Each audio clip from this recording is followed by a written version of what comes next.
আমরা একটু সামারি করি। আমরা এর আগে পড়ছিলাম হচ্ছে পরিপাক। শর্করা পরিপাক নিয়ে আমাদের কোনো কনফিউশন থাকার কথা না। দেখো শর্করা পরিপাক খুবই ছোট্ট জিনিস। এটা মনে রাখার জন্য আমটাম দিয়ে মনে রাখছিলাম, আমটাম নিয়ে আসলাম দিয়ে মনে রাখতে বলছিলাম।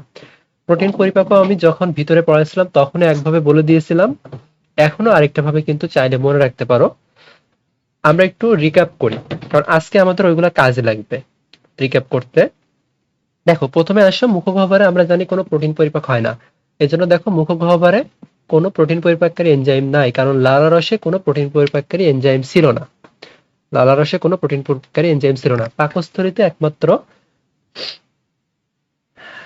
একমাত্র বলতেছি লিপিড পরিপাককারী এনজাইম ছিল একটা, ওটা লিপিডটা পরে আসি। আগে আসো পাকস্থলীতে প্রোটিন পরিপাককারী এনজাইম পাঁচজোড় দিয়ে মনে রাখতে বলছিলাম। পথে পেপসিন, বলবে যথে জিলোটিনেস, র থেকে হচ্ছে রেনিন। এই রেনিনটা কিন্তু নতুন বই অ্যাড করছে, এটা আগে ছিল না। যাই হোক, এটা এখন নতুন করে তোমাদের বইতে তো আছে, অবশ্যই মনে রাখতে হবে। রেনিনের কাজকে আমরা কিন্তু বলছিলাম যে দুগ্ধ আমিষ কেসিনকে প্যারাকেসিনে রূপান্তর করে, যেটা এখানে দেওয়া আছে দেখো। যেটাই হোক, এরপর আসো অগ্ন্যাশয় রসে আমিষ পরিপাকের এনজাইম বলে দিছিলাম, শুধু ট্রিপসিন কাইমোট্রিপসিনটা মনে রাখবা আর কোলাজেনেসটা মনে রাখবা। আর বাকি সবগুলো দেখো পেপটাইড কথাটা আছে। পেপটাইড থাকা মানে প্রোটিন, পেপটাইড থাকা মানে প্রোটিন। তাছাড়া তুমি আরেকটা ভাবে মনে রাখতে পারো, আমি একটা ছন্দ দিয়ে দিই যদি চাও। অগ্ন্যাশয় রসে প্রোটিন পরিপাকের এনজাইমের ছন্দটা হচ্ছে এরকম। দুই তিনবার প্র্যাকটিস করতে হবে এগুলা, একবার পড়লেই যে মুখস্থ হয়ে যাবে এমন না। কিন্তু আমি চেষ্টা করছি সহজ করে দেওয়ার, আর এই জিনিসটা থেকে প্রশ্ন আসে আর এই জিনিসটা মনে থাকে না, এই জন্য যতটা সম্ভব সহজ করে দিচ্ছি। আচ্ছা, ধরো একজনকে টিকা দিব আমরা, হয়তো একটা বাচ্চাকে ধরো তুমি কোলে নিয়ে টিকা দিতে গেছো, টিকা সেন্টারে ইপিআই শিডিউলের টিকা দিতে গেছো, তা তাকে তুমি কোলে নিয়ে যাবা। তুমি ট্রাই করতেছো, আগে কখনো দাও নাই, তুমি কোলে নিয়ে টিকা দিতে ট্রাই করছো। তা তুমি বলতেছো কি কোলে নিয়ে টিকা দিতে ট্রাই করি আমি। এবার এখানে দেখো আমাদের প্রোটিন পরিপাককারী অগ্ন্যাশয় রসের সবগুলো এনজাইম চলে আসছে। কোলে থেকে কি কোলাজিনেস, নিয়ে থেকে কিছুই নাই, টিকা থেকে ট্রিপসিন, টিকা থেকে ট্রিপসিন, এই টি থেকে ট্রিপসিন আর ক থেকে হচ্ছে কাইমোট্রিপসিন, ক থেকে কাইমোট্রিপসিন, দিয়ে দ, দ থেকে ডাইপেপটাইডেস, ট্রাই থেকেই বুঝতে পারতেছো ট্রাইপেপটাইডেস, এটা বলার তেমন কিছু নাই। ক থেকে হচ্ছে কার্বক্সিপেপটাইডেস, আর আ থেকে অ্যামাইনোপেপটাইডেস।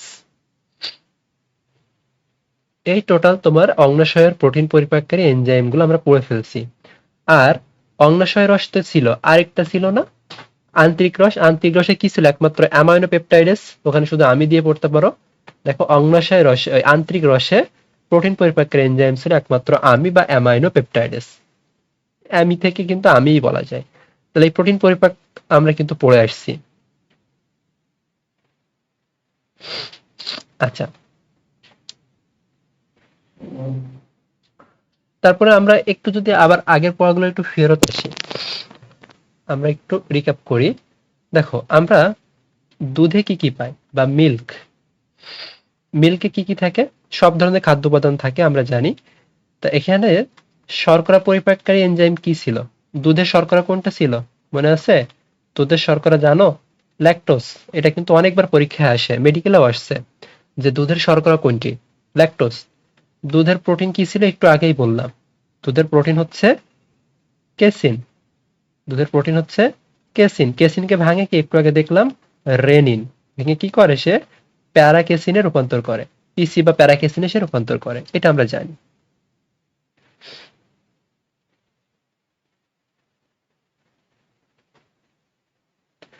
আচ্ছা,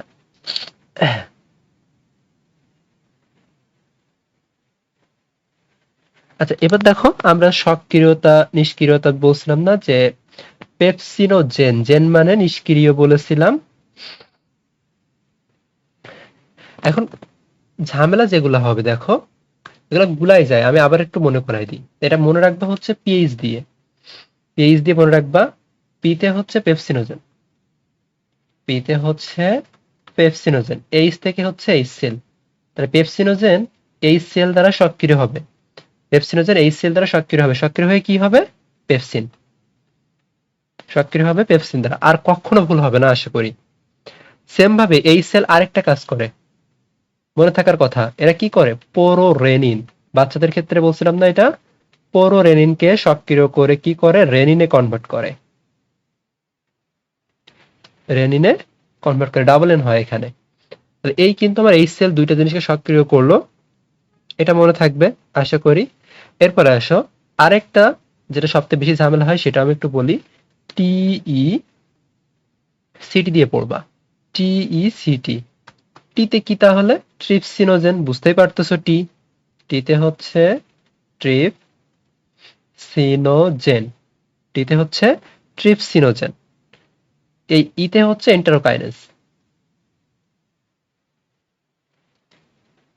এই এন্টারোকাইনেজ এই ট্রিপসিনোজেনকে সক্রিয় করে, সক্রিয় করলে কিসে রূপান্তর করে, সক্রিয় করে ট্রিপসিনে রূপান্তর করে, মনে আছে, এন্টারোকাইনেজ ট্রিপসিনোজেনকে সক্রিয় করে ট্রিপসিনে রূপান্তর করে। তাহলে এইখানে আমরা দেখলাম যে এন্টারোকাইনেজ ট্রিপসিনকে সক্রিয় করছে। এখনো দেখো বাকি দুইটা ওয়ার্ড আমি রেখে দিয়েছি, এদেরকে আমি কেন রাখলাম, এদেরকে আমি কেন রাখলাম, দেখো সি থেকে হচ্ছে কাইমোট্রিপসিন, কাইমোট্রিপসিনোজেন, সিতে হচ্ছে কাইমোট্রিপসিনোজেন। এই কাইমোট্রিপসিনোজেনকে সক্রিয় করবে কে, এই টিতে ট্রিপসিন, এই ট্রিপসিন। তাহলে এই ট্রিপসিন এই কাইমোট্রিপসিনকে সক্রিয় করবে, করে কাইমোট্রিপসিনে রূপান্তর করবে। আশা করি এই সক্রিয়তার ক্রম, কে কাকে সক্রিয় করতেছে, এটা কখনো ভুল হবে না। এভাবে তোমাদের আর কেউ কখনো বলবেও না। এই লাস্ট, আর হয়তো অ্যাডমিশনের সময় তোমাদের পড়লে বলতে পারি, এগুলো একটু মনে রাখতে হবে। তাহলে এখানে আমি একটু একটা কাজ করি, ভুলে যেতে পারো, এই ফর্মগুলা হচ্ছে অ্যাক্টিভেটেড ফর্ম, এই ফর্ম যেগুলো আমি বক্সের মধ্যে রাখতেছি মনে করবো এইগুলো হচ্ছে সক্রিয় ফর্ম বা অ্যাক্টিভেটেড, বক্স সমান সক্রিয় ফর্ম। তাহলে আমাদের কিন্তু একটা রিক্যাপ হয়ে গেল, এখান থেকে তুমি অনেক এমসিকিউ পাবা এই পেজটা থেকে, শুধুমাত্র এই পেজটা থেকে। তাহলে আমরা কি বলেছিলাম যে পোরো মানে নিষ্ক্রিয়, জেন মানে নিষ্ক্রিয়, পোরো মানে নিষ্ক্রিয়, জেন মানে নিষ্ক্রিয়, দুইটা কথা। আচ্ছা এবার আসো লিপিড পরিপাককারী এনজাইম গুলো আমরা একটু দেখে ফেলি। প্রথমে মুখে তো কোনো লালারসের লিপিড পরিপাককারী এনজাইম থাকে না আমরা জানি, পাকস্থলীতে শুধুমাত্র একটা থাকে, পাকস্থলীর লাইপেজ, তা পালা দিয়ে পড়তে পারো এটা, দেখো পাতে পাকস্থলী, ল থেকে লাইপেজ, তাই পাকস্থলিক লাইপেজ বা যেটাকে গ্যাস্ট্রিক লাইপেজ বলা যায়, সেটা কি করে, পাকস্থলীর লিপিড পরিপাক করে, পাকস্থলীর লিপিড পরিপাক করে। আচ্ছা এরপর আসো অগ্ন্যাশয় রসে লিপিড পরিপাককারী এনজাইম। অগ্ন্যাশয় রসে লিপিড পরিপাককারী এনজাইম দেখো হচ্ছে তিনটা আছে, তো এটা ফোকলা দিয়ে পড়তে পারো, দেখো ফোকলা, ফোকলা।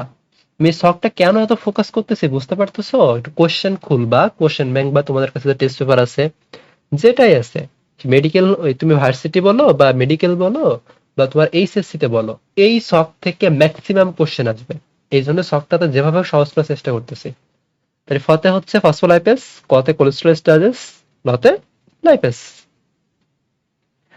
আচ্ছা আন্তরিক রসে, আন্তরিক রসে হচ্ছে কই, এই যে আন্তরিক রসে দেখো লিপিড পরিপাককারী এনজাইম দিছে, লাইপেজ দিছে, অ্যালকালাইন ফসফেটেজ দিছে, আরেকটা আছে মোনোগ্লিসারিডেজ, ভিতরে আমরা পড়ছিলাম কিন্তু মোনোগ্লিসারিডেজ, এখানে আরেকটা হবে মোনোগ্লিসারিডেজ, এই তিনটা। তাহলে এটা আলম দিয়ে পড়বা, একজনের নাম হিরো আলম ছিল না, সেটা দিয়ে পড়তে পারো, অ্যালকালাইন ফসফেটেজ, লাইপেজ, মোনোগ্লিসারিডেজ।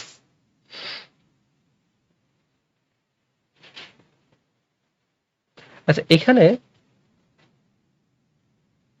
ক্ষুদ্রান্তে আন্তরিক গ্রন্থির এইগুলা ছিল আন্তরিক রসে, এটা কিন্তু মেইনলি আন্তরিক রসে। তো এই জায়গায় লেসিথিনেস বলা ছিল আরেকটা বইয়ে, এই যে আন্তরিক লাইপেজ, আতে তো আন্তরিক লাইপেজ গেল, আর ও এখানে অ্যালকালাইন ফসফেটেস দিয়ে দিছে, মতে মনোগ্লিসারিডেজ, এই ল থেকে আরেকটা জিনিস একটু মনে রাখবা, লেসিথিনেস, লেসিথিনেস এটা হচ্ছে অরিজিনালি থাকে। আচ্ছা দেখো একটা লিপিড কি দিয়ে তৈরি হয়, ফ্যাটি অ্যাসিড প্লাস গ্লিসারল দিয়ে, লিপিড কি দিয়ে তৈরি হয়, ফ্যাটি অ্যাসিড প্লাস গ্লিসারল দিয়ে, 3 অধ্যায়ে এগুলো পড়ার কথা এই ফার্স্ট পার্টের। এখন আসো এবার আমরা একটু শোষণের দিকে আসি। আমাদের পরিপাক মোটামুটি এখানে গেল। আমরা কিন্তু লিপিডের পরিপাক বিক্রিয়াগুলো পড়ে ফেলবা। যেমন ফসফোলিপিডকে ভাঙলে আমরা কি পাই? ফসফরিক অ্যাসিড পাই। সকল লিপিডকে ভাঙলে ফ্যাটি অ্যাসিড প্লাস গ্লিসারল বলে দিয়েছিলাম। এবং ফসফোলিপিড যেগুলো ছিল, ফসফো কথাটা আসে, দেখো এখানে ফসফো কথাটা আসে, ফসফোলিপিড কথা, এই যে ফসফোলিপিড, ফসফো আছে মানে এখানে একটা, এখানে তো দেখায় নাই। ফসফোলিপিডকে ভাঙলে ফ্যাটি অ্যাসিড পাই, গ্লিসারল পাই, আর আমরা ফসফরিক অ্যাসিড পাবো। সেভাবে কোলেস্টেরল এস্টারকে ভাঙলে আমরা কোলেস্টেরল পাবো, ফ্যাটি অ্যাসিড পাবো, কারণ কোলেস্টেরল এস্টার তো একটা লিপিড। আর লিপিডকে ভাঙলে ফ্যাটি অ্যাসিড প্লাস গ্লিসারল পাবো। এগুলো মনে থাকার কথা। লিপিড কে মেইন, তুমি যদি আন্তরিক রসে আসো, আন্তরিক রসে লিপিডকে ভাঙে কে? আন্তরিক লাইপেজ। লেসিথিন কাকে ভাঙবে? লেসিথিনকে কে ভাঙবে? লেসিথিনেস। বইয়ের ভিতরে সবগুলা কিন্তু বুঝাইছিলাম, সবগুলা বুঝাইছিলাম। আচ্ছা, এখন আসো আমরা একটু শোষণের দিকে আসি। শোষণের আগে এখানে কতগুলো কথা আছে। শোষণ কোথায় হয়, কিভাবে হয়, ওইটা একটু জানতে হবে। ডেফিনেশনটা তোমার জ্ঞানমূলকের জন্য ইম্পর্টেন্ট। যে প্রক্রিয়ায় পরিপাকৃত খাদ্য সার, মানে আমরা এতক্ষণ যা যা পড়ছি এই ফর্মগুলো, এটা কিন্তু পরিপাক করার পরে এগুলো তৈরি হচ্ছে, এই যেগুলো সব, এই যে সরলীকৃত উপাদান, এই সরলীকৃত উপাদানগুলোই হচ্ছে এই খাদ্য সার। তাহলে এই যে প্রক্রিয়ায় পরিপাকৃত খাদ্য সার আন্তরিক এপিথেলিয়ামে রক্ত প্রবাহ ও লসিকায় প্রবেশ করে তাকে শোষণ বলে। তার মানে এখানে কি হচ্ছে, দুইটা কথা আছে। এপিথেলিয়াম মানে কোষ, ওই কোষ থেকে কোথায় যাবে? হয় রক্তে যাবে, না হলে লসিকা বা লিম্ফে যাবে। এই দুইটা কথা মনে রাখতে হবে, হয় রক্তে যাবে না হলে লসিকাতে যাবে। রক্ত না হলে লসিকা, রক্ত না হলে লসিকা, এইটুকু একটু মনে রাখবা। এখন কারা কোথায় যাবে আমি একটু সাধারণ ধারণা তোমাদের একটু দিই।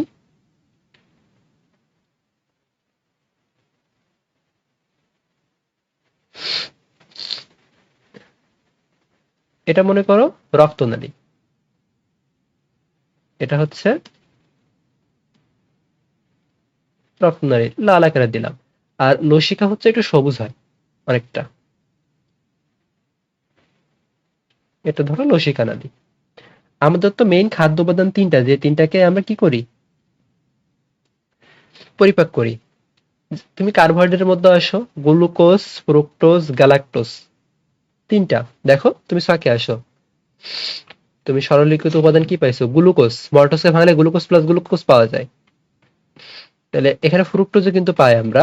এই যে দেখো ফ্রুক্টোজ আছে, গ্যালাক্টোজ আছে, তার মানে মেইন কিন্তু তিনটা, glucose, fructose, galactose. Glucose, fructose, galactose, এই তিনটা। এই তিনটা রক্তে যাবে। এই তিনটা এখন কিন্তু মুখস্থ করবা, এই তিনটা যাবে কোথায়? রক্তে যাবে। এরপরে প্রোটিনের মধ্যে আসে কি? Amino acid. এই অ্যামাইনো অ্যাসিডে রক্ত চলে আসবে। এবার আসো লিপিড। লিপিডের মধ্যে ফ্যাটি অ্যাসিড আছে, গ্লিসারল আছে, আর কোলেস্ট্রল আছে, এগুলো অনেক কিছুই আছে। এর মধ্যে যেগুলা বড়, মানে বড় বড় লিপিড অণু, সেইগুলা যাবে হচ্ছে তোমার এই যে লসিকাতে। আমি এগুলো সব বুঝাবো পরে, আছে এগুলো রিটেনে আসতে পারে।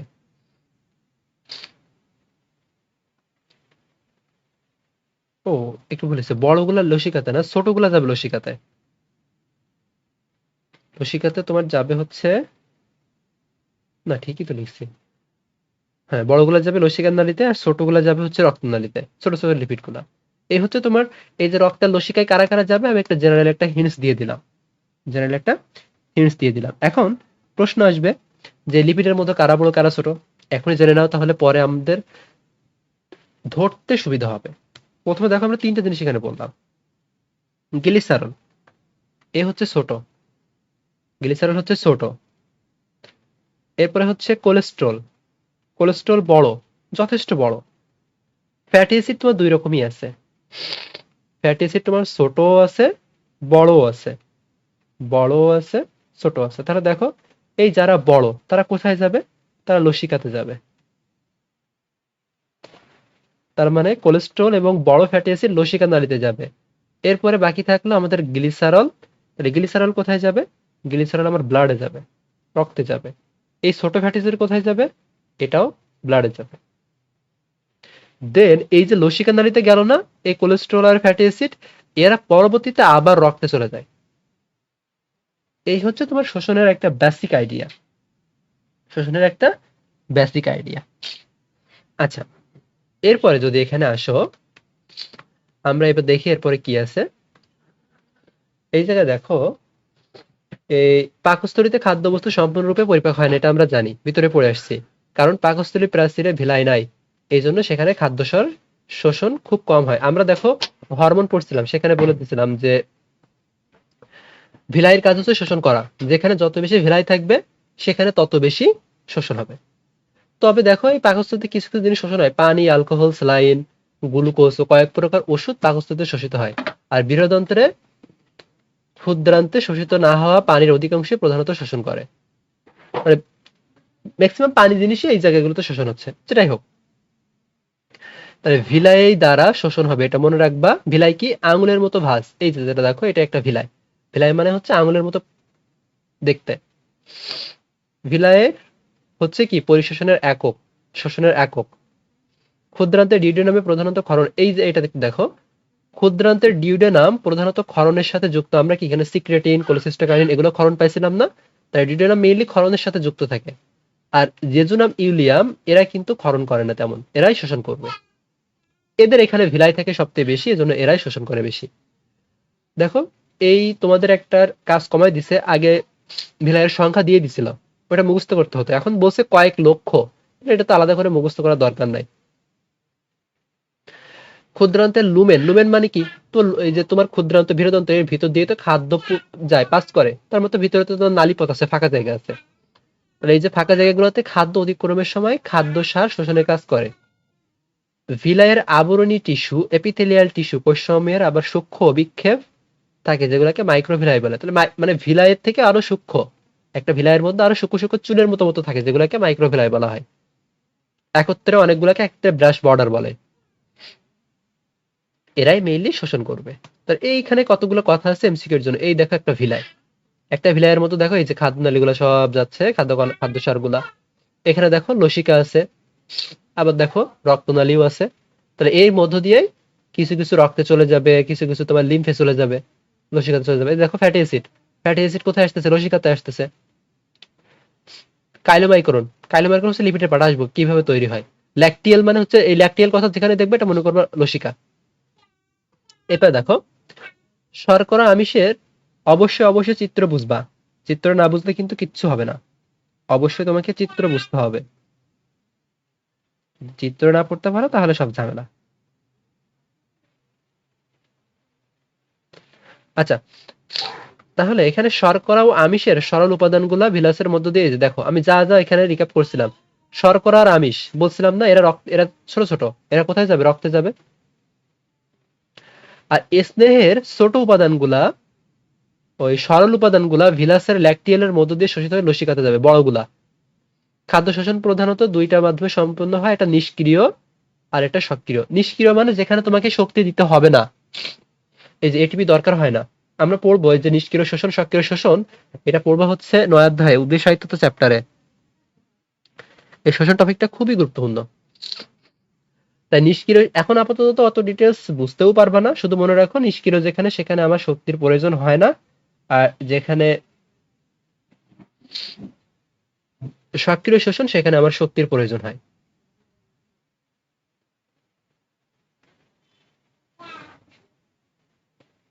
এবার আসো তিনটা খাদ্য উপাদান, এই তিনটা খাদ্য উপাদান শোষণটা আমরা করবো। এর মধ্যে তোমার রিটেনের জন্য লিপিড পরিপাকটা আসবে, কিন্তু বাকি দুইটা রিটেনের জন্য না। তারপরে তো বুঝতে হবে, জানতে হবে। আচ্ছা দেখো, শর্করা প্রধানত মনোস্যাকারাইড বা একক শর্করা রূপে শোষিত হবে। আমরা শর্করার তিনটা উপাদান পাইছিলাম, দেখো গ্লুকোজ, ফ্রুক্টোজ এবং গ্যালাক্টোজ। একদম সহজ হিসেবে আসবা, গ্লুকোজ এবং গ্যালাক্টোজ, এরা দুইজন।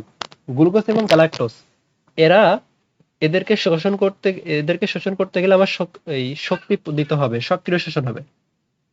আর বাকি থাকলো ফ্রুক্টোজ, ফ্রুক্টোজ নিষ্ক্রিয় শোষণ হবে।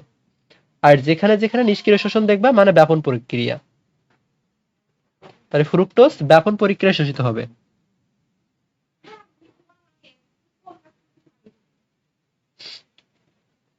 ব্যাপন প্রক্রিয়া ইন্টারসাইট বা কোষের মধ্যে এগুলো দেয়। দেখো এবার দেখো এখানে যে ক্ষুদ্রান্তের জেজুনাম আমরা কি পড়ছিলাম একটু আগে, জেজুনাম অংশে শোষণ হয়।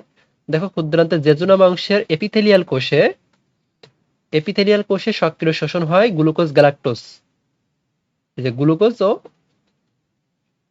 এই প্রক্রিয়ায় কারা হেল্প করে আমরা পড়ছিলাম, ইনসুলিন কি করে কোষের মধ্যে ঢুকায়, রক্ত থেকে গ্লুকোজ কোষের মধ্যে ঢুকাতো না ইনসুলিন আমরা পড়ছিলাম। তাহলে ইনসুলিন হেল্প করবে, নতুন আরেকটা হরমোন দিচ্ছে গ্লুকোকর্টিকয়েড হরমোন।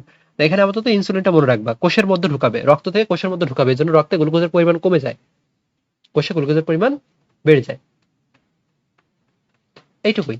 তাহলে এখানে শুধু তোমাকে মনে রাখতে হবে গ্লুকোজ গ্যালাক্টোজ সক্রিয় শোষণ, আর ফ্রুক্টোজ যেটা সেটা নিষ্ক্রিয় শোষণ বা ব্যাপনের মাধ্যমে শোষণ হবে, এটা।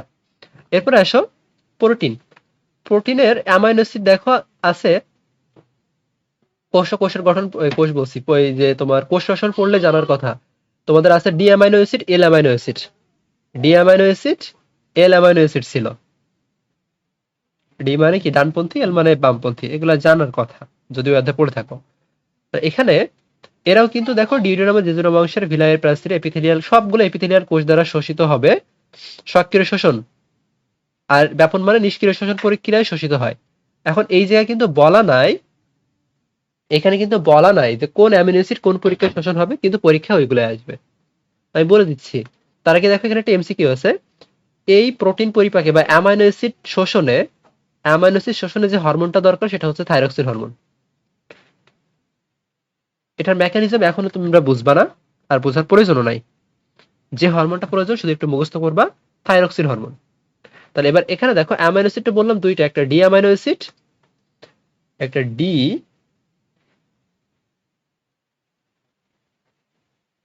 এটা হচ্ছে ডি অ্যামাইনো অ্যাসিড এ, যেটাকে আমরা বলছি কি ডি অ্যামাইনো অ্যাসিড।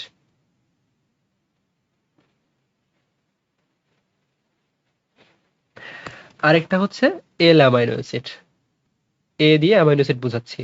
এই ডি অ্যামাইনো অ্যাসিড এটা তোমার ব্যাপন পদ্ধতিতে শোষণ হবে বা নিষ্ক্রিয় প্রক্রিয়ায়। যা বলতেছি একটা অড বাদ দেওয়া যাবে না, সবই পড়তে হবে, বইয়ে নাই বলে যে পড়বা না এমন না, পড়তেই হবে। আর যেটা এল অ্যামাইনো অ্যাসিড এটা সক্রিয় প্রক্রিয়ায় শোষণ হবে, মানে এখানে এটিপি দরকার হবে। এই এতটুকু কথা তোমাকে মনে রাখতে হবে। এগুলা কিভাবে শোষণ হয় জানো তো? আমি কিন্তু একটু বলেই দিয়েছিলাম এখানে প্রিভিয়াস চিত্রে, এখানে একটু বলা ছিল।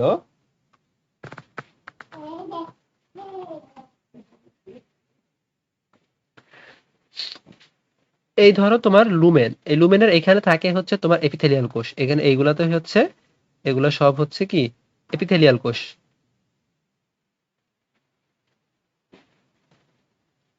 এগুলো এগুলো একটু লম্বা লম্বা হয়, কলামনার এপিথেলিয়াম, কারণ এখানে স্কোয়ামাস থাকে না, কলামনার এপিথেলিয়াম থাকে। তাহলে এই জায়গাগুলোতে তোমার এখানে আমরা পড়লাম, এগুলো হচ্ছে এন্টেরোসাইট, কোষের মধ্যে নিয়ে যাবে, পরিপাক নালীর এন্টেরোসাইট। এন্টেরোসাইট মানে তুমি যেটা বলো, আমরা কি বলছিলাম একটু আগে ডি অ্যামাইনো অ্যাসিড বলছিলাম না, ডি অ্যামাইনো অ্যাসিড। তাহলে এই যে ডি অ্যামাইনো অ্যাসিড, এই ডি অ্যামাইনো অ্যাসিড তোমার এই যে কোষের মধ্যে যাবে, এন্টেরোসাইটের মধ্যে যাবে। এল অ্যামাইনো অ্যাসিডও কোথায় যাবে, কোষের মধ্যে যাবে। কিন্তু যাবে কিভাবে, কোনোটা শক্তি দিতে হবে, কোনোটা এমনি এমনি চলে যাবে। এই এন্টেরোসাইটের মধ্যে আসবে, এইটা আপাতত মনে রাখতে হবে যে কোথায় আসবে, এন্টারোসাইটের মধ্যে চলে আসবে। আচ্ছা, তাহলে প্রোটিন পরিপাক নিয়ে কোনো ঝামেলা নাই। এইবার এই লিপিড পরিপাক, লিপিড শোষণটা ভালো করে বুঝবা। বাকি দুইটা কোনো পরীক্ষায় সৃজনশীল আসার সম্ভাবনা তেমন নাই, কিন্তু লিপিড শোষণটা কিন্তু আছে। এটা ভালো করে বুঝতে হবে, কারণ এটা একটা জটিল, এই জিনিসটা জটিল। আগে তোমাদের কয়েকটা টার্ম আছে, আমি টার্মগুলো সম্পর্কে একটু পরিচয় করাই দিই, তাহলে বুঝতে সহজ হবে। দেখো নতুন নতুন কতগুলো টার্ম, একটা হচ্ছে টার্ম বলতে শব্দ, মাইসেলি, একটা আছে হচ্ছে মাইসেলি, আর একটা আছে কাইলোমাইক্রন, এখানে আবার বলছে এক্সোসাইটোসিস। একটা ভালো কথা কি জানো, যে প্রোটিন আর এই যে লিপিড দুইটা পরিপাক করতে গেলে একই হরমোন প্রয়োজন হয়। দেখো থাইরক্সিন হরমোন, আগেরটা তো থাইরক্সিন ছিল, এটাই থাইরক্সিন। আর গ্লুকোজে কি পড়বা, গ্লুকোজ মানে ইনসুলিন, গ্লুকোজ যেখানে থাকবে সেখানে ইনসুলিন কথাটা মনে রাখবা, গ্লুকোজ থাকা মানে ইনসুলিন। আচ্ছা, এবার আসো,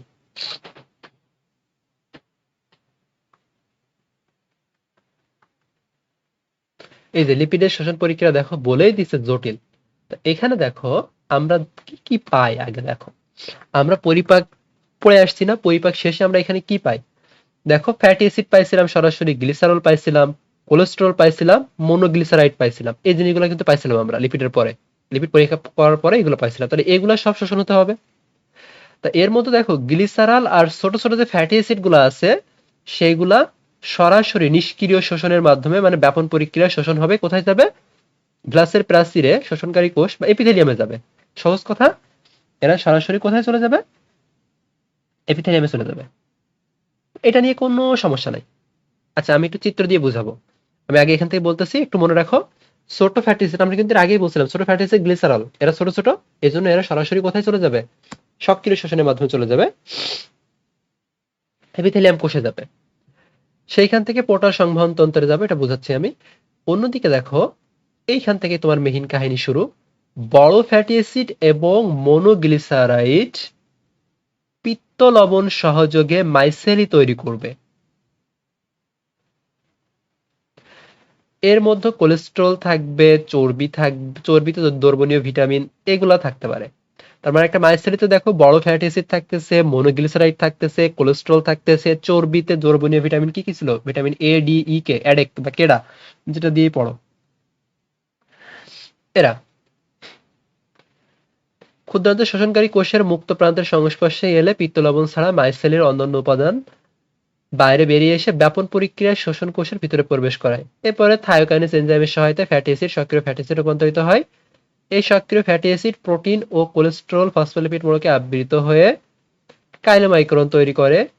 কিছুই বুঝতেছো না, আমি একটু বুঝাই এগুলা, চিত্র দিয়ে সুন্দর করে বুঝাই দিই, তারপর আমরা বয়ে আসবো।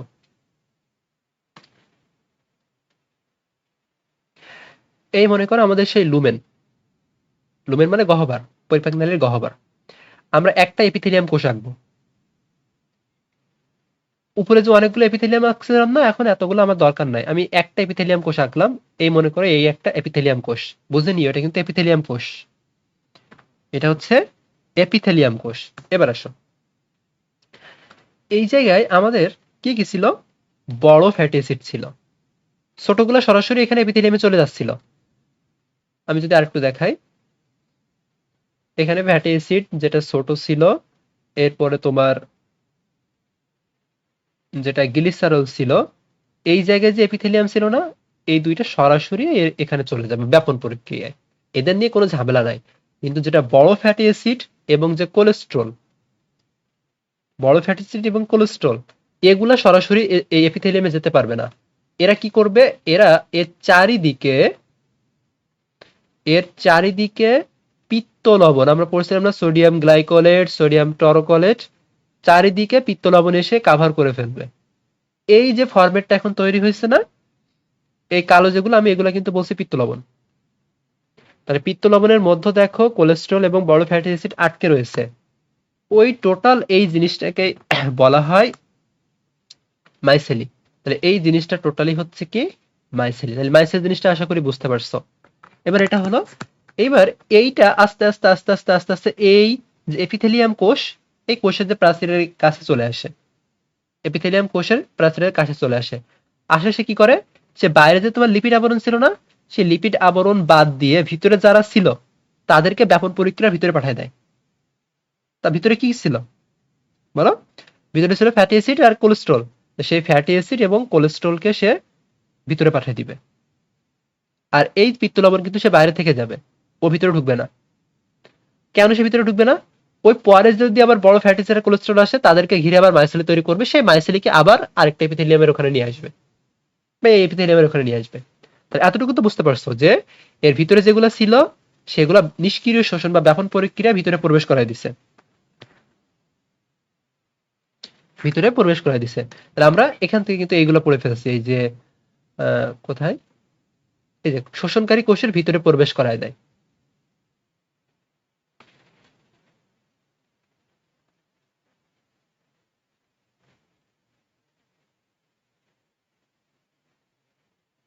আচ্ছা এরপরে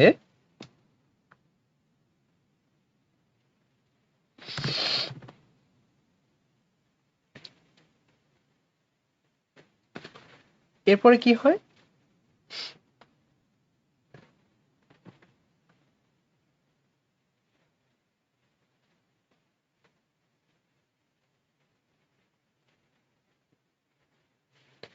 এবার এই জায়গায় এর চারপাশে আবার কিন্তু লেয়ার আসে। এর চারপাশে কিসের লেয়ার আসবে? লিপিড এবং প্রোটিনের, আচ্ছা কালারটা একটু ভিন্ন দিয়ে দিই। লিপিড এবং প্রোটিনের লেয়ার আসবে এই চারপাশে, মানে ওরা তৈরি করবে একটা লেয়ার, লিপোপ্রোটিনের লেয়ার বা লিপিড প্রোটিনের লেয়ার। এখানে এর চারপাশে এরকম লিপিড প্রোটিনের লেয়ার তৈরি করবে। তাহলে এখানে লিপিড দেন প্রোটিন। এই লিপিড প্রোটিনের যে লেয়ার, এই লেয়ারটা সমূহ যে ভিতরে তোমার ফ্যাটি অ্যাসিড আর কোলেস্টেরল আছে, এইগুলাকে বলা হচ্ছে কাইলোমাইক্রন। তাহলে কাইলোমাইক্রনে তৈরি হচ্ছে লিপিড প্রোটিন, এগুলা দিয়ে ফসফেট দিয়ে, কিন্তু মাইসেলি তৈরি হচ্ছিল পিত্ত লবণ দিয়ে, এটা মনে রাখতে হবে। মাইসেলি তৈরি হচ্ছিল পিত্ত লবণ দিয়ে। আচ্ছা, এইখানে তাহলে তোমার এই যে এপিথেলিয়াম যে কোষ, এটা কি ছিল? এটা ছিল এপিথেলিয়াম কোষ। এপিথেলিয়াম কোষের মধ্যে এখন আসলো, এপিথেলিয়াম কোষের মধ্যে আসলো। এবার এই জায়গায় তোমার দুইটা জিনিস থাকবে। এখানে তোমার এর রক্তনালী থাকে, দেন এইখানে তোমার এই যে লসিকা নালী থাকে। এই সবুজগুলা কি লসিকা নালী? এই কি করবে, এই যে কাইলোমাইক্রন, এই কাইলোমাইক্রন এই লসিকার মধ্যে ঢুকে যাবে। এই লসিকার মধ্যে ঢুকে আলটিমেটলি দেখো আবার রক্তে চলে যাবে, গিয়ে এখানে হার্টে চলে যাবে। তাহলে এই যে প্রক্রিয়া যাচ্ছে, এই প্রক্রিয়াটাকে বলা হয় এক্সোসাইটোসিস। এক্সো মানে বাইরে বের হওয়া। তাহলে এপিথেলিয়াম কোষ থেকে কিন্তু বাইরে বের হয়ে সে লসিকাতে প্রবেশ করতেছিল। কোন প্রক্রিয়ায়? এক্সোসাইটোসিস প্রক্রিয়া। এক্সোসাইটোসিস প্রক্রিয়া। এই টোটাল মেকানিজমটা কিন্তু আমি বলে দিলাম কিভাবে লিপিড পরিপাক হয়। এবার একটু বয়ে আসো। চিত্রটা বুঝতে পারলে এখানে তোমার মতো করে তুমি লিখতে পারবা। আমি একটু মিলাই দিই যা যা বললাম। এবার আসো, প্রথমটুকু তো এই যে এখানে যে বড় ফ্যাটি অ্যাসিড এবং কোলেস্টেরল যেগুলো ছিল, সেগুলো পিত্ত লবণ চারপাশে মিলে কি তৈরি করছে? মাইসেলি তৈরি করছে। এরপরে কি বলবা? ওসব হাবিজাবি লেখার দরকার নাই, মাইসেলের মধ্যে কি কি আছে সব লেখার দরকার নাই। লিখবা কি এরপরে, যে ওই মাইসেলি যখন এপিথেলিয়াম কোষের সংস্পর্শে আসবে, তখন মাইসেলের ভিতরে যেগুলো ছিল সেগুলো ব্যাপন প্রক্রিয়ায় কোষের ভিতরে প্রবেশ করায় দিবে। এই প্রক্রিয়া একটা এনজাইম হেল্প করে, থায়োকাইনেস নামক এনজাইম। এখানে ফ্যাটি অ্যাসিড সক্রিয় ফ্যাটি অ্যাসিডে রূপান্তরিত হয়। এরপরে ওই যে সক্রিয় ফ্যাটি অ্যাসিড আর কোলেস্টেরল ছিল, চারপাশে আবার কিসে? প্রোটিন এবং লিপিড। এরা আবার একটা কাভার তৈরি করে, যেটাকে আমরা বলি কাইলোমাইক্রন। মাইসেলি কিন্তু ছোট, কিন্তু কাইলোমাইক্রন বড়। মাইসেলি ছোট কিন্তু কাইলোমাইক্রন বড়, কারণ এখানে আরো বেশি বেশি জিনিস যুক্ত হচ্ছিল। ওই কাইলোমাইক্রন এক্সোসাইটোসিস প্রক্রিয়ায় দেখো লিপিডের মধ্যে চলে যাবে, লিপিড বলছি লসিকার মধ্যে চলে যাবে। এই যে লসিকা নালীতে চলে যাচ্ছে, নিষ্কাশিত হবে লসিকার মধ্যে এক্সোসাইটোসিস প্রক্রিয়ায়। এরপরে লসিকা তন্ত্রের মাধ্যমে শিরায় যাবে, শিরার মাধ্যমে হার্টে চলে যাবে। এভাবে টোটাল লিপিড পরিপাকটা, লিপিড শোষণটা সংঘটিত হয়ে থাকে। তারপর দেখো এখানে পানি শোষণ, ক্ষুদ্রান্তের পানি শোষণের প্রধান স্থল। এটা মনে রাখতে হবে। সব থেকে বেশি পানি শোষণ হয় কোথায়? কোন প্রক্রিয়া পানি শোষণ হয়? অবিস্রবণ প্রক্রিয়ায়। এটা মনে রাখতে হবে। এবং কতটুকু। তাহলে ক্ষুদ্রান্তে পানি শোষণের প্রধান স্থান, তাই বলে কিন্তু সব এখানে শোষণ হয় না। এখানে ধরো তোমার 100 ভাগ পানি, তার মধ্যে যদি 80 ভাগ এখানে শোষণ হয়, তাহলে বাকি থাকে 20 ভাগ। তা 20 ভাগ কোথায় যাবে? বৃহদন্ত্রে যাবে, ক্ষুদ্রান্তের পরে। ওই বৃহদন্ত্রে যে 20% গেছে না, ওই 20%-এর মধ্যে 70 থেকে 80% বৃহদন্ত্রে শোষণ হবে। টোটাল পানির কিন্তু 70 থেকে 80% না, অবশিষ্ট যে পানিটা আছে তার 70 থেকে 80% ওইখানে হবে। এটা মনে রাখবা। খনিজ লবণ কোন পদ্ধতিতে হয়? সক্রিয়, মানে এখানে এটিপি দরকার। আমরা পড়বো খনিজ লবণ শোষণটা হচ্ছে সক্রিয় নাকি নিষ্ক্রিয়, এগুলো আমরা পড়বো। ভিটামিন শোষণ, চর্বিত দ্রবণীয় ভিটামিন কি কি এটা জানতে হবে, এডিকে। আর চর্বিতে যারা দ্রবণীয় তাদের তো পিত্ত লবণ হেল্প করবে, আমরা জানি এগুলা। পানিতে দ্রবণীয় ভিটামিন বিসি ব্যাপন প্রক্রিয়ায় শোষণ হবে।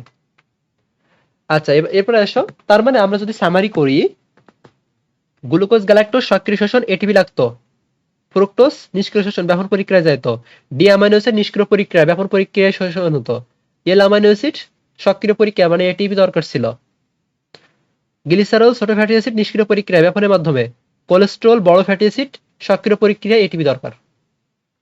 এগুলো মনে রাখতে হবে, যেগুলো বললাম সক্রিয় নিষ্ক্রিয় মনে থাকলে সেখানে এটিপি তুমি অবশ্যই বলতে পারবা। আচ্ছা, এরপরে দেখি শোষিত খাদ্যবস্তুর পরিণতি কি হচ্ছে।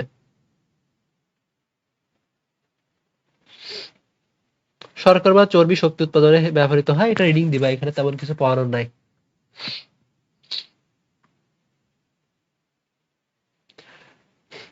এই যে সামারি দেখো, যা যা আমি পড়ায় আসছি, শোষিত খাদ্যবস্তুর পরিণতি কিভাবে হয়। এই দেখো যা যা আছে, তার আগে একটা লাইন আছে, দেখো গ্লুকোজ থেকে কোষে শক্তি উৎপন্ন হয়, কিন্তু গ্লুকোজ অন্যান্য বস্তুর সাথে মিলে প্রোটোপ্লাজমের মেটাবলিক গঠন, প্রোটোপ্লাজমের মেটাবলিক গঠন হেল্প করে, আর গ্লুকোজ গ্লাইকোজেনে রূপান্তরিত হয়। আর আমরা জানি গ্লাইকোজেন কোথায় কোথায় থাকে। ফ্যাটি অ্যাসিড আর গ্লিসারল, চর্বির কাজ তো জানো, মেইনলি প্লাজমা মেমব্রেন তৈরি করবে। আর এইটা একটু মনে রাখতে হবে, চর্বির শক্তি উৎপাদন ক্ষমতা গ্লুকোজের তুলনায় দ্বিগুণ, এটা আসে।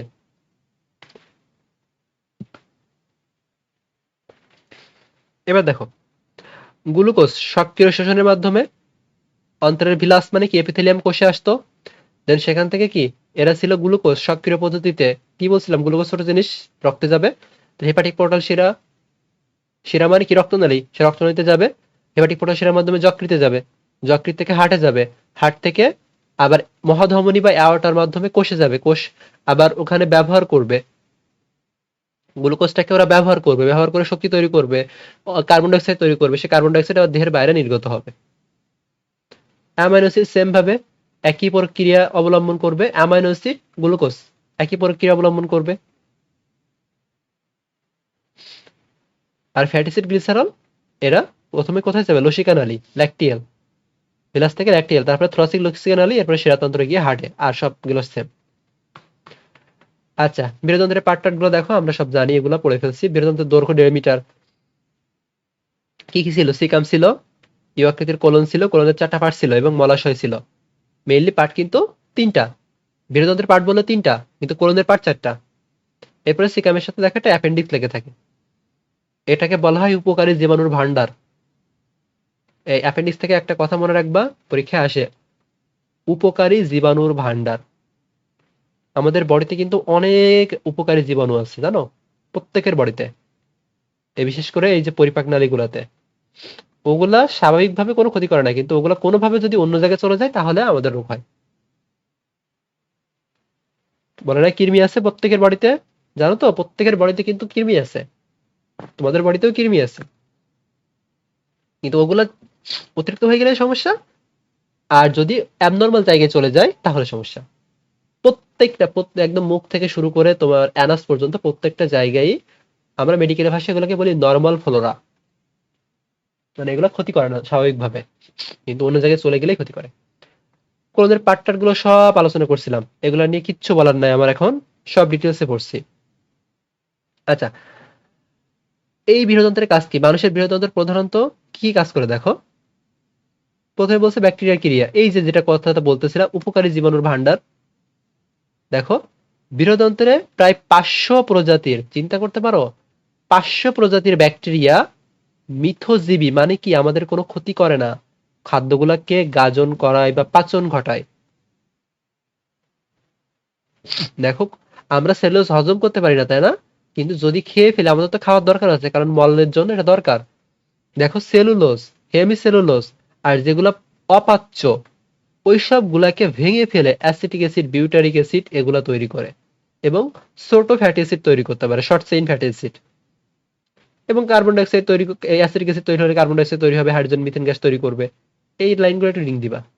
তো দেখছো, এগুলো কিন্তু ভালো, স্বাভাবিক অবস্থায় খুব ক্ষতি করে না আমাদের। লাস্টের লাইনটা তোমাকে মাস্ট মনে রাখতে হবে, বৃহদন্ত্রে যে ব্যাকটেরিয়া গুলো থাকে তারা কোন কোন ভিটামিন উৎপন্ন করে, এটা খুব ইম্পর্টেন্ট। ভিটামিন কে রক্ত তঞ্চনের জন্য মাস্ট বি দরকার, ভিটামিন বি 12 আরবিসি তৈরির জন্য মাস্ট দরকার, লোহিত রক্তকণিকা তৈরির জন্য। লোহিত রক্তকণিকা না থাকলে কি হবে, হিমোগ্লোবিন কম থাকবে, হিমোগ্লোবিন কম থাকলে রক্ত শূন্যতা দেখা দেবে, অ্যানিমিয়া হবে, ফ্যাকাশে হয়ে যাবে দেখতে। বীরতন্ত্রের শোষণ আমরা দেখছি, বীরতন্ত্রে কি ভিটামিন বি কে আর ক্ষরণ। বীরতন্ত্রের সব থেকে বেশি গবলেট কোষ কোথায় থাকে? বীরতন্ত্রে থাকে। এর একটা নাম হচ্ছে পানপত্র কোষ।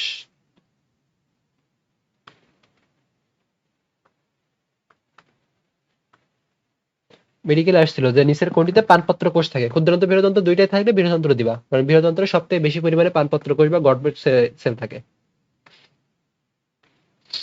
দুইবার আসছিল। কতটুকু মল উৎপাদন করে এবং কতটুকু তরল হয়?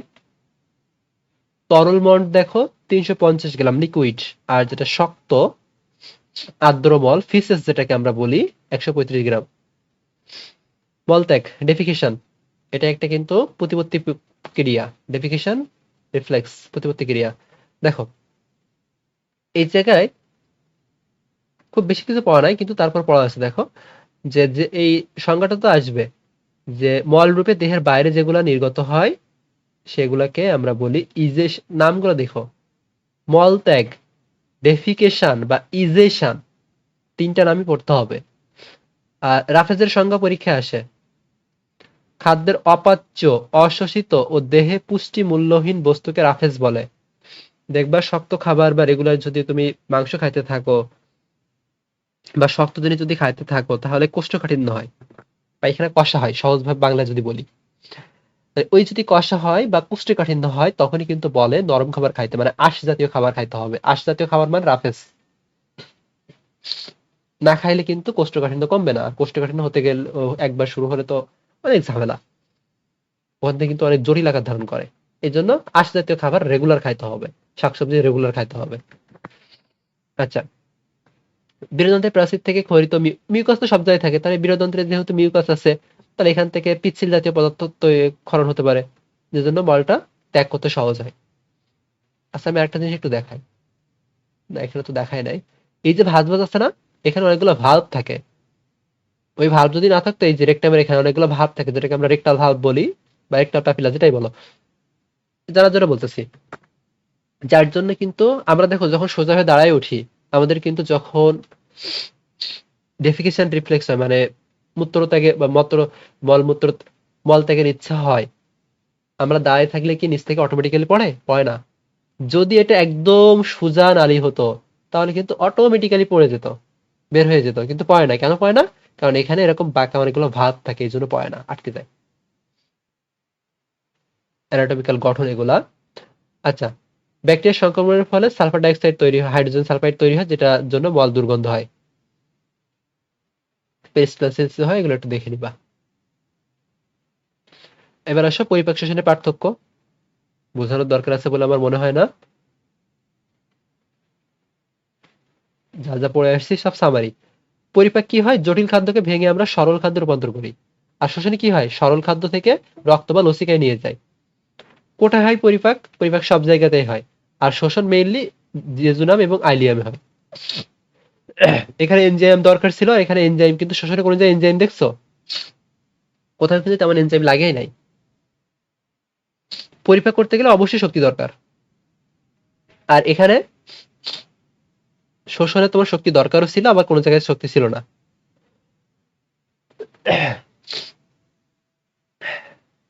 কি পরিবর্তন হয় এগুলো দেখবা। রক্তের ভূমিকা এখানে ছিল, পরিপাকে ছিল না, কিন্তু শোষণে কিন্তু রক্তে যাচ্ছিল। লাস্ট টপিক আসো, অল্প একটুখানি বলে দিই, খুব বেশি পড়া এখানে নাই, তোমাদের পড়া এটুকু। স্থূলতা, উদ্দীপক থাকবে এখান থেকে। এই যে মিউকোসাতে গবলেট কোষ, শোষণকারী কোষ থাকে, এগুলা। প্রথমত স্থূলতার ডেফিনেশন জানতে হবে। আদর্শ দৈহিক ওজনের 20% বা তার বেশি পরিমাণে মেদ যদি সঞ্চিত হয় তাকে স্থূলতা বলে। প্রথম লাইনে এমসিকিউ। কত পার্সেন্টের বেশি? 20%-এর বেশি। আদর্শ ওজন বলছে না, সেই আদর্শ ওজন কিভাবে বের করতে হয়? বিএমআই দিয়ে। বিএমআই এর সংজ্ঞা লাগবে। বিএমআই এর সংজ্ঞা কিন্তু খুবই সহজ। উপরে কি এসএসসি তে পড়ছো? ওজন বাই ব্যক্তির উচ্চতা মিটারে নিতে হবে, দিয়ে বর্গ করে ভাগ করতে হবে। বিএমআই সূত্রটাও লাগবে।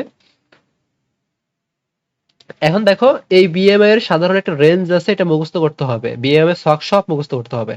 18.5 থেকে 24.99। তার মানে 25 এর বেশি হয়ে গেলেই তাকে আমরা বলবো স্থূল বা মোটা। এখন তোমার বিএমআই কত তুমি মেপে দেখবা যে তুমি কোন পর্যায়ে আছো। আন্ডারওয়েট মানে তুমি কি বেশি চিকন স্বাভাবিক ওজনে, নাকি তুমি মোটা হয়ে গেছো। এবং মোটা কিন্তু অনেকগুলো রেঞ্জ আছে দেখো।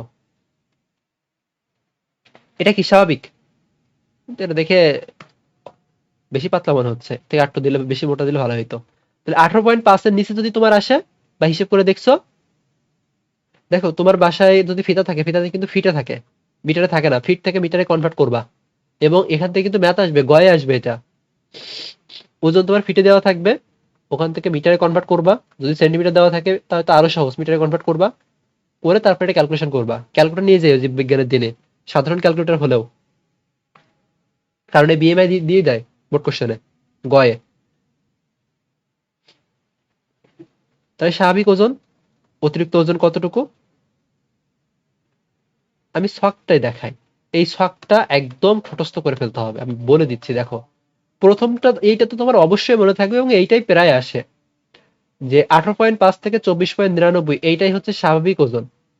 এটাই হচ্ছে স্বাভাবিক ওজন। এর থেকে কম যদি হয়, 18.5 এর কম হলে কি হবে? আন্ডারওয়েট বা ওজন কম। এবার 24.99 মানে 25 এখান থেকে শুরু হবে, এরপরে কত করে বাড়াবা? 5 করে বাড়াবা, বা 4.9 বা 5 হিসেব করো। দেখো 25 থেকে 30-এর মতো, 25 থেকে 30-এর মতো অতিরিক্ত ওজন, 30 থেকে 35-এর মতো, তার থেকে 0.1 কমতে হবে, 0.01 কমাতে হবে। প্রথম শ্রেণীর স্থূলতা। তারপরেও দেখো এবার 35 থেকে 40 পর্যন্ত, প্রায় 40 পর্যন্ত দ্বিতীয় শ্রেণীর স্থূলতা। এরপরে 40-এর বেশি হয়ে গেলে তৃতীয় শ্রেণীর স্থূলতা। আর মরবিড স্থূলতা কাকে বলা হয়? 50 থেকে 100 হলে। কত দেখছো কত মোটা? এই ছক বলে দিলাম, এভাবে পড়তে হবে। হু ক্রাইটেরিয়া, এটা হু দিছে। মোটা হয়ে গেলে কি কি সমস্যা হবে? বেরিয়াট্রিক্স কাকে বলে? যে শাখায় এই স্থূলতা নিয়ে আলোচনা করা হবে এবং এর চিকিৎসা করা হবে, সেই শাখাকেই বলা হবে বেরিয়াট্রিক্স। এই রোগগুলো তোমাকে মুখস্থ করতে হবে এবং তোমার নিজের জন্য জানলে জানতে হবে, ফ্যামিলির জন্য জানতে হবে। দেখো মোটা হয়ে গেলে কি কি রোগ হয়? করোনারি হৃদরোগ, মানে হার্টের সমস্যা। শুনছো না যে হার্টে চর্বি জমে গেছে, হার্টে ব্লক হয়েছে, সব কিন্তু এই জন্য। টাইপ টু ডায়াবেটিস, ডায়াবেটিস দুই প্রকার, type 1 diabetes, type 2 diabetes. Type 2 diabetes হবে। ক্যান্সার হবে, স্তনে ক্যান্সার, ব্রেস্টে ক্যান্সার, কোলনে ক্যান্সার। বেশি মোটাদের কিন্তু স্তন ক্যান্সারটা বেশিই হয়, ব্রেস্ট ক্যান্সার। হাই প্রেশার, বলা যায় আমার হাই প্রেশার, হাই প্রেশার যেটাকে হাইপার টেনশন বলি আমরা মেডিকেল ভাষায়, বা উচ্চ রক্তচাপ বাংলায় যদি বলা হয়, হাই প্রেশার। স্ট্রোক, হঠাৎ স্ট্রোক করে না? স্ট্রোক করে কেন জানো? স্ট্রোক, গ্রামের দিকে একটা ভুল আছে, দেখবা বলে হার্ট স্ট্রোক করছে। স্ট্রোক কিন্তু কখনো হার্টে হয় না, এটা মাথায় রাখবা। হার্ট স্ট্রোক কখনো হবে না। হার্ট অ্যাটাক হয় কিন্তু হার্ট স্ট্রোক হয় না। স্ট্রোক হয় হচ্ছে ব্রেনে। ব্রেইনের যে রক্তনালীগুলো আছে, ওই রক্তনালী যদি ব্লক হয়ে যায়, চর্বি জমে যায়, তখনই স্ট্রোক করে। কারণ ব্রেনে যদি সাপ্লাই না যেতে পারে রক্ত, তাহলে তো হবে না। তারপরে যকৃত ও পিত্তথলির অসুখ, জন্ডিস হতে পারে যকৃতের জন্য। স্লিপ অ্যাপনিয়া, অস্টিও আর্থারাইটিস এবং বন্ধ্যাত্ব। বন্ধ্যাত্ব তো জানোই। আর এখানে কয়েকগুলো নতুন টার্ম দেখো, অস্টিও আর্থ্রাইটিস, স্লিপ অ্যাপনিয়া।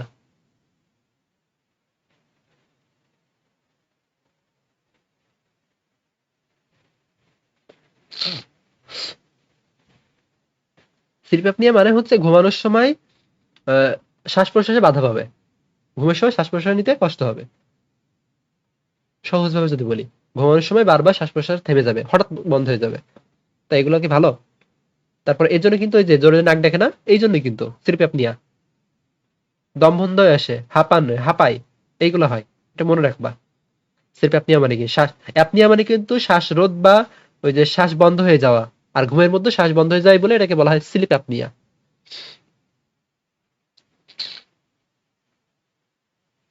আরেকটা আছে হচ্ছে অস্টিও আর্থারাইটিস, মানে হচ্ছে জয়েন্টে জয়েন্টে ব্যথা, গাঁট, যেখানে যেখানে গাঁট আছে না, জয়েন্ট আছে না, ওইগুলা।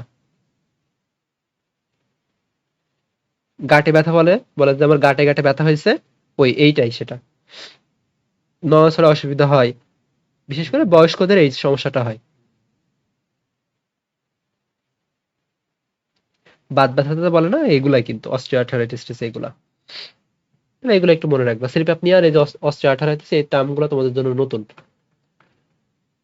স্থূলতার কারণ কি কি হতে পারে? দেখো কি কি কারণ হয়। এটা মেইনলি একটা প্রথম কারণ জিনগত। গুচ্ছজিন ভূমিকা রাখে। পিতামাতার যদি কেউ এই যে মোটা বা পিতামাতার সন্তান প্রায় 80% ক্ষেত্রে মোটা হয়। তাহলে কোন জিন দায়ী? এটা এমসিকিউতে আসবে। গুচ্ছজিন দায়ী। পারিবারিক জীবনযাত্রা। দেখো তুমি যদি অতিরিক্ত ফাস্টফুড খাও, ওখানে অতিরিক্ত চর্বি থাকে, তাহলে তুমি মোটা হয়ে যাবা। ফল, সবজি বা অপরিশোধিত কার্বোহাইড্রেট মানে লাল চালের ভাত যদি না খাও, তাহলে অ্যালকোহল জাতীয় খাদ্য পান করলেই তুমি মোটা হয়ে যাবা। দামি রেস্তোরাঁয় খাওয়ার আগে তুমি ক্ষুধা বাড়ানোর জন্য যে ওষুধগুলো আছে সেগুলো খাইলে, ডেজার্ট খাইলে, চিনি বেশি খাওয়া যাবে না, চর্বি বেশি খাওয়া যাবে না এগুলা। ডেজার্ট খাওয়া যায় না, বেশি খাইতে হয় না। আবেগ, বিষণ্ণতা, আশাহীনতা, ক্রোধ, একঘেয়েমিজনিত বিরক্তি, নিজেকে ছোট ভাবা, মানসিক কারণ। নিজেকে ছোট ছোট ভাবতে গেলে কি হয় এগুলা? এরকম তুমি ধরো দুশ্চিন্তায় আছো, অনেক ক্ষুধা পাইছে, খাচ্ছ, বেশি বেশি খাচ্ছ। তুমি একটা হোপ করছিলে, আশা করছিলে যে এটা হবে, এটা হয় নাই, আবার বেশি বেশি খাচ্ছ। এই আবেগজনিত কারণে। আর যারা সারাদিন বসে কাজ করে, এক জায়গায় বসে কাজ করলে ফাস্টফুড বা এই জাতীয় খাবার খাইলে সমস্যা হয়ে যায়। কাজ শেষে পায়ে হেঁটে বা সাইকেলে না আসে বা গাড়ি ফেলে, মানে কর্মক্ষেত্রে মনে রাখবা বসে থাকলে। মানসিক আঘাত, মানসিক আঘাত পাইলে বেশি খাবে। পিতামাতা হারাই গিয়ে বেদনা, তারপরে বৈবাহিক জনিত সমস্যা, পারিবারিক কোনো সমস্যা থাকলে, এই সব কথায় দেখো একটা কথা আছে, কমন কথা, অতি ভোজন। এখানেও দেখো অতি ভোজন, বেশি খাওয়া। এই সব কিছুতে কি হয়? বেশি বেশি খাওয়া। তাহলে দেখো, এটা ফোন হচ্ছিল এই জন্য কথা বলছিলাম। বিশ্রাম, অতিরিক্ত তুমি যদি বিশ্রাম নাও, দেখো এখানে বলাই আছে তুমি এই কাজগুলো করো কিনা দেখো। যদি পরিশ্রম না করো মোটা হয়ে যাবে, তো স্বাভাবিক কথাবার্তা। এটা কিন্তু রিটেনে আসবে যে কোন কোন কারণে ওই যে তোমার কি বলে মোটা হয়ে যাচ্ছ, এবং এটা প্রতিরোধের উপায় কি, এগুলো আসবে। গর্ভাবস্থায়, এটা এমসিকিউতে লাগবে। গর্ভাবস্থায় ওজন বেড়ে যায়, আবার দেখবা প্রেগন্যান্সির পরে, বাচ্চা হয়ে যাওয়ার পরে কিন্তু আবার ওজন কমে যায়। আরো অনেক শারীরিক সমস্যা দেখা দেয় মায়েদের। যে নিদ্রাহীনতা, 6 ঘন্টার কম ঘুম হলে হরমোন জনিত পরিবর্তনের জন্য ক্ষুধা বেড়ে যাবে, বেশি খাবা, মোটা হয়ে যাবা। শিক্ষার অভাব, সুষম খাদ্য সম্পর্কে জ্ঞানের অভাব, যদি বেশি মোটা হয়ে যায় তাহলে। Polycystic ovary syndrome, peaks. Ovary মানে কি? ওভারি মানে তো জানো, এটা মেয়েদের থাকে যে এই যার মধ্যেই কিন্তু বেবি থাকে, বড় প্রেগনেন্সির পরে। তাই নারী দিয়ে স্থূলতা দেখা দিতে পারে এই যদি এই রোগটা হয়, পলিসিস্টিক ওভারি সিনড্রোম, এই রোগটা হলে। তাছাড়া কুশিং সিনড্রোম একটা রোগ আছে, হাইপোথাইরয়েডিজম, থাইরয়েডের সমস্যা হলেই কিন্তু, থাইরয়েডের সমস্যা মানে বলতে হবে তার পুরো বডিতেই সমস্যা। আর এই সমস্যাটা কিন্তু পার্মানেন্টলি ঠিক করা যায় না, বা ঠিক হয় না এই থাইরয়েডের সমস্যা হলে। তোমরা কিছু ঔষধ দেখো, কর্টিকোস্টেরয়েড, কর্টিকোস্টেরয়েড বা বিষণ্ণতা দূর করার ওষুধ। এন্টি ডিপ্রেশন, ডিপ্রেস মানে কি? ডিপ্রেশন মানে কি? বিষণ্ণতা। তা এন্টি মানে কি? বিপরীত। তাই ডিপ্রেশন দূর করার ওষুধটাকে এন্টি ডিপ্রেশন ওষুধ বলা হয়। এটা যদি খাওয়া হয় তাহলে মোটা হয়ে যাবে। তারপরে এই যে পিল খায় না, বলে না পিল, জন্ম নিয়ন্ত্রণকরণ বড়ি, যেগুলোকে বলা হয় যে কন্ট্রাসেপটিভ পিল, এগুলা খাইলে কিন্তু সমস্যা। মানে সমস্যা বলতে রেগুলার খাইলে এগুলা সাইড ইফেক্ট হিসেবে মোটা হয়ে যায়। যা আছে সব কিন্তু জানতেই হবে। এবার স্থূলতার জন্য কি কি সমস্যা হয় এটা একটু রিডিং দিবা। যে দেখো এখানে পুরুষের 64%, মেয়েদের 77% ডায়াবেটিস হওয়ার সম্ভাবনা থাকে, এটা পড়বা। তারপরে হার্ট ডিজিজ, মায়োকার্ডিয়াল ইনফেকশন, হার্টের সমস্যা কি কি আছে এগুলো দেখো। এগুলো সব পড়তে হবে, এগুলো কিন্তু একটু আগে আমরা পড়ছি। স্থূলতা প্রতিরোধ করবা কিভাবে? রেগুলার ব্যায়াম করতে হবে, স্বাস্থ্যসম্মত খাদ্য গ্রহণ, এই যে প্রত্যেকদিন আঁশ জাতীয় খাবার খাবা, যেটা বলা হয়েছিল, প্রত্যেকদিন হাঁটবা, 25 থেকে 30 মিনিট করে হাঁটবা।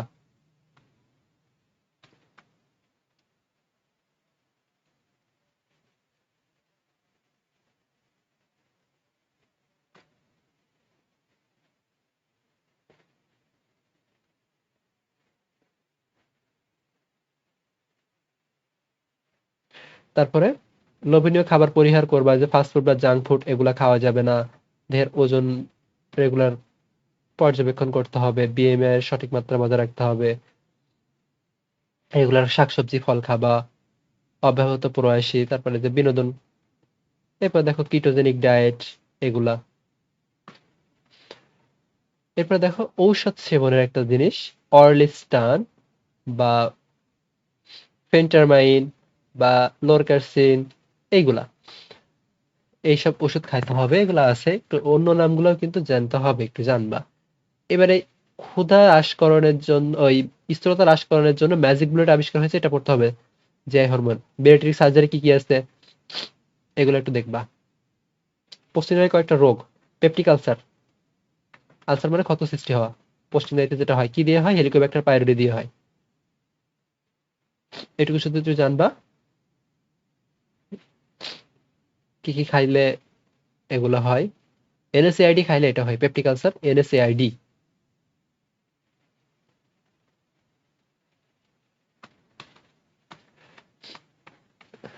এটা না হয় আমি এইটুকু একটু রিডিং দিও, না হলে এটা আমি অন্য আরেকদিন পড়াই দিব, এখানে একটু কয়েকটা জিনিস বলার আছে।